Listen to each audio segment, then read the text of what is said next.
Halo teman-teman, berjumpa lagi dengan saya, Brother Phil. Kali ini kita akan menanggapi video Denny Sumargo dengan Ustadz Khalib Basalamah. Dalam video tersebut, Densu menanyakan banyak hal tentang Islam kepada Ustadz Basalamah. Berikut beberapa pertanyaannya.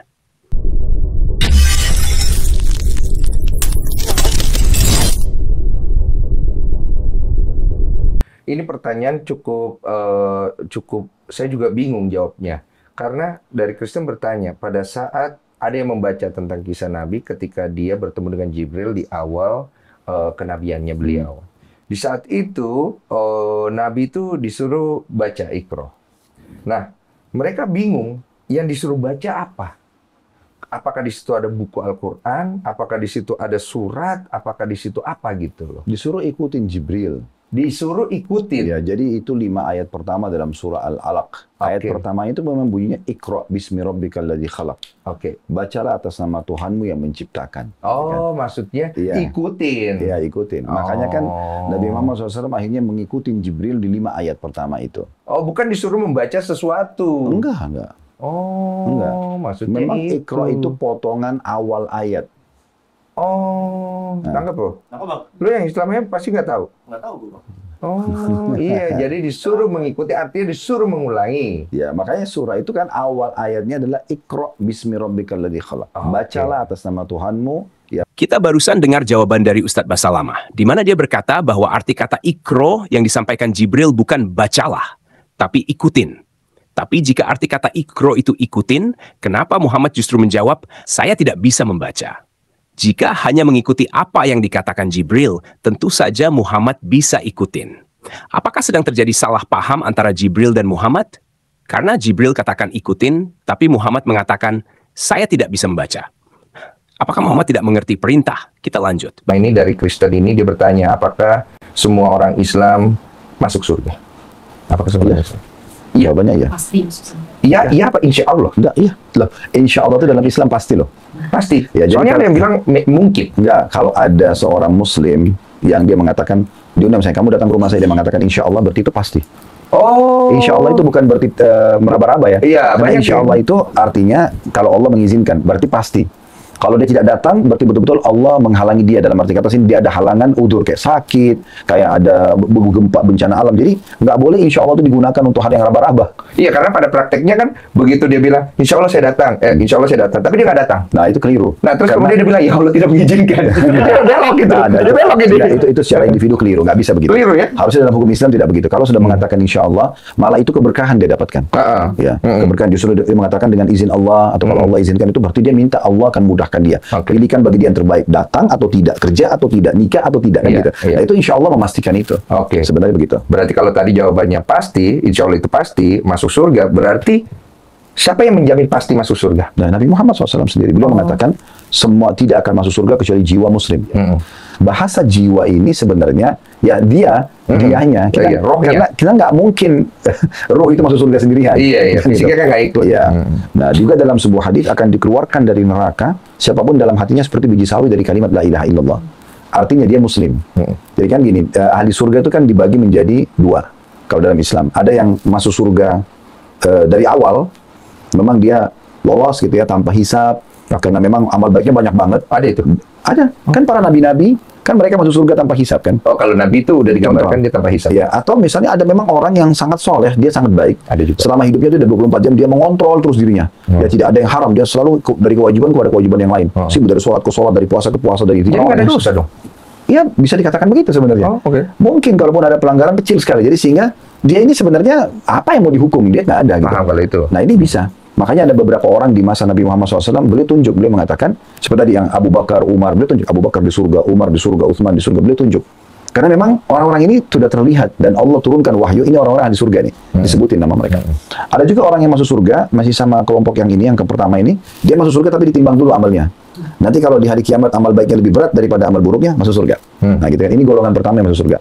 Golongan kedua dikenal dengan usatul mukminin. Maksudnya orang-orang beriman tapi masih dominan dosa daripada amal baiknya. Contoh misalnya dosanya 1000, amal solehnya 900. Dia masih selisih 100. 100 ini harus dibersihkan dulu di neraka. Oh, dicuci ibaratnya. Setelah dia bersih, dimasukkan ke surga. Nah, semuanya orang muslim itu walaupun dia masuk neraka itu dia akan masuk ke dalam surga. Barusan Densu bertanya soal kepastian selamat dalam Islam, dan Ustadz Basalamah menjawab bahwa semua umat Islam itu pasti masuk surga, meskipun menggunakan kata insya Allah. Padahal dalam sebuah hadis, Muhammad sekalipun tidak dijamin masuk surga. Musnad Ahmad 14.700. Telah bercerita kepada kami Abu Zubair, telah bercerita kepadaku Jabir, bahwa ia mendengar Rasulullah Shallallahu Alaihi Wasallam bersabda, amal seseorang tidak akan memasukkan ke dalam surga dan juga tidak akan menyelamatkannya dari neraka. Ada yang bertanya, tidak juga Anda wahai Rasulullah? Beliau menjawab, tidak juga saya, terkecuali dengan rahmat Allah Azza wa Jalla. Hal yang sama juga disampaikan oleh Quraisy Shihab berikut. Dalam tafsir Al-Misbah, dan ini memasuki segmen yang terakhir Pak Quraisy, masih ada kesempatan untuk bertanya saya ataupun Edi ya gitu. Tentang kemuliaan di sisi Allah Pak Quraisy. Itu kan kalau Nabi Muhammad kan sudah istilahnya sudah dijamin sebagai manusia yang paling mulia yang masuk surga gitu. Nah, untuk kita manusia-manusia yang hidup zaman sekarang ataupun masa depan masa yang akan datang gitu, apakah ada kemungkinan untuk bisa mengejar status seperti itu Pak Quraisy? Paling tidak ya gitu, hampir seperberapanya lah gitu, agar kita merasa yakin. Iya, satu hal dulu, tidak benar, saya ulangi, tidak benar bahwa Nabi Muhammad sudah dapat jaminan surga. Surga itu hak prerogatif Allah. Nah, oke. Kita tidak tahu mana yang benar. Ternyata amal tidak menyelamatkan, tapi semua karena anugerah. Persis seperti ajaran Kristen. Efesus 2 ayat 8-9. Sebab karena kasih karunia kamu diselamatkan oleh iman, itu bukan hasil usahamu, tetapi pemberian Allah. Itu bukan hasil pekerjaanmu. Jangan ada orang yang memegahkan diri. Tidak semua nabi itu rasul. Karena rasul ini lebih tinggi kedudukannya. Kalau nabi hanya sekedar mengingatkan kaumnya apa yang disampaikan sebelumnya gitu ya. Oh, berarti masuknya rasul ya? Ya, rasul Ibrahim itu rasul juga maksudnya. Nah, kalau rasul ini lebih tinggi karena dia semua rasul pasti nabi. Karena rasul ini membawa syariat baru. Dari 124.000 nabi yang Allah utus, itu 313 rasul. Sedikit sekali rasul itu.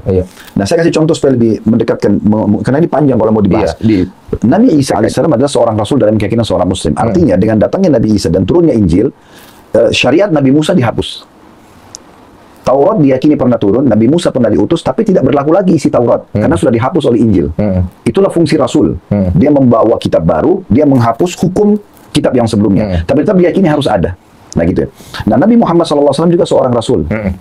Makanya waktu beliau datang, isi daripada Injil dan Taurat sudah diganti dengan Al-Quran. Tapi tetap diyakini Nabi Isa pernah diutus, Injil pernah turun. Nah gitu. Diganti apa digenapkan? Enggak, secara hukum sudah diganti. Jadi tidak berlaku lagi hukum yang ada dalam Injil dan dalam Taurat. Sebagaimana tadi waktu sebelum Nabi Muhammad diutus, waktu Nabi Isa saja, isi Injil menghapus isi Taurat. Kita barusan dengar bahwa tugas Rasul adalah untuk menghapus syariat sebelumnya.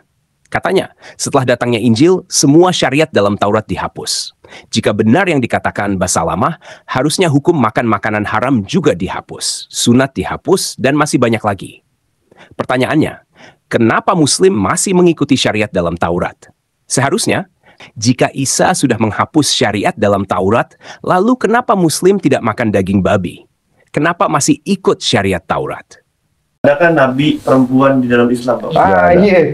Tidak ada, semua laki-laki. Kenapa ya Ustaz? Nggak ada yang perempuan ya? Itu hikmah Allah subhanahu wa ta'ala. Tapi di antara rincian para ulama, memang secara fitrah yang cocok jadi nabi itu laki-laki.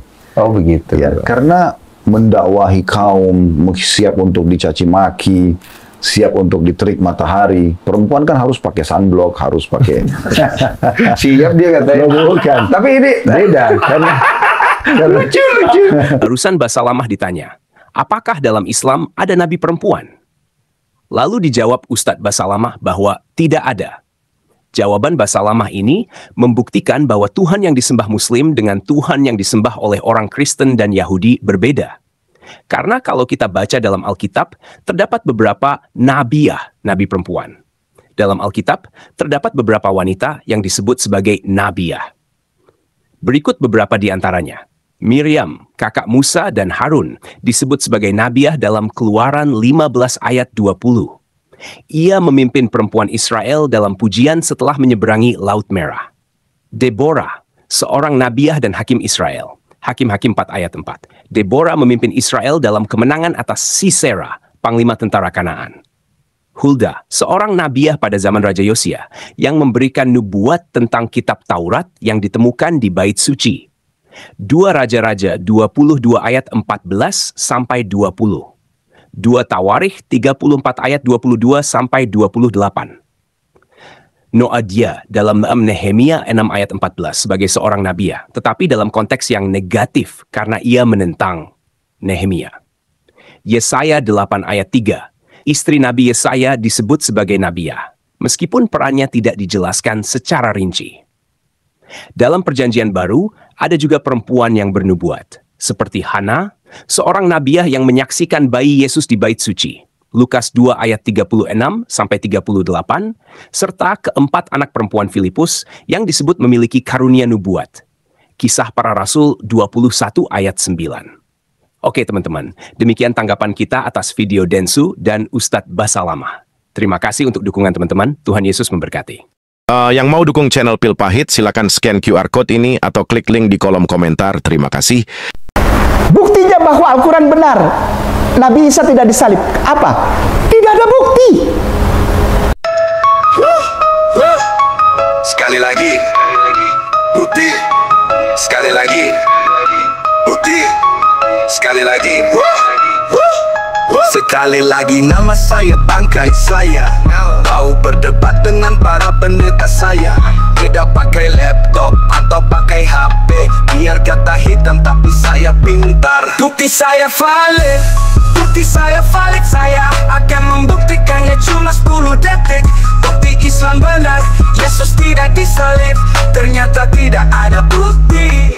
Sekali lagi nama saya bangkai saya.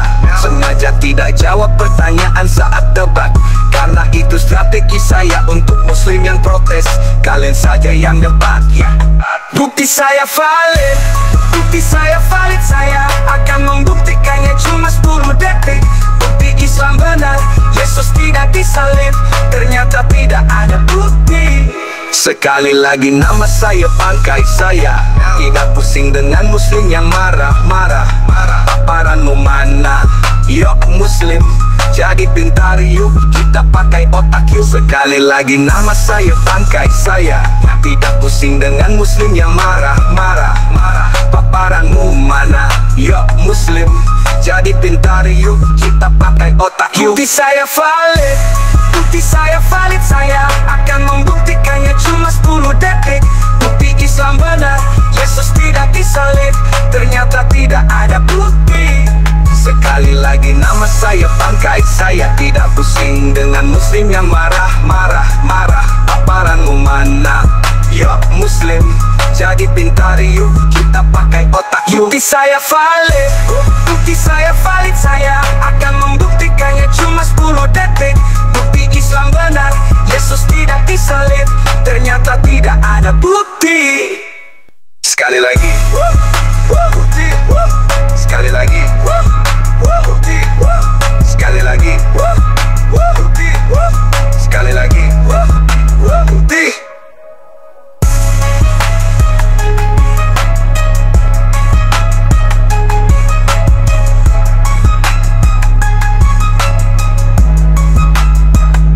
Jadi dengan kata lain begini, kita mau bicara tentang historical Jesus dengan tema yang begitu luar biasa, dan Pak Kainama datang dengan hanya satu bukti. Buktinya adalah tidak ada bukti. Sekali lagi.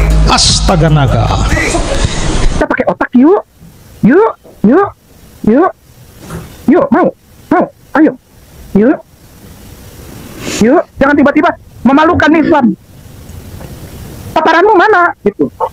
Kok bisa nggak maparkan kayak gini? Itu. Yuk kita pakai ini yuk. Jangan kosong nih. Kalau diginin bunyi klak klak klak klak kosong.